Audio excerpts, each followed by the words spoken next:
মেয়ের বাপ যখন হবেন সেদিন বুঝবেন একটা মেয়েকে জন্ম থেকে বড় করা পর্যন্ত লক্ষ লক্ষ টাকা ইনভেস্ট করেছে ওই ভদ্রলোক ভদ্র মহিলা আপনার শ্বশুর শাশুড়ি।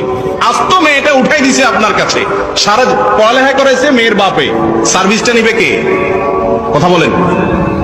সার্ভিসটা নিবে স্বামী, তার ছেলে মেয়ে পড়াবে, ঠিক না ঠিক?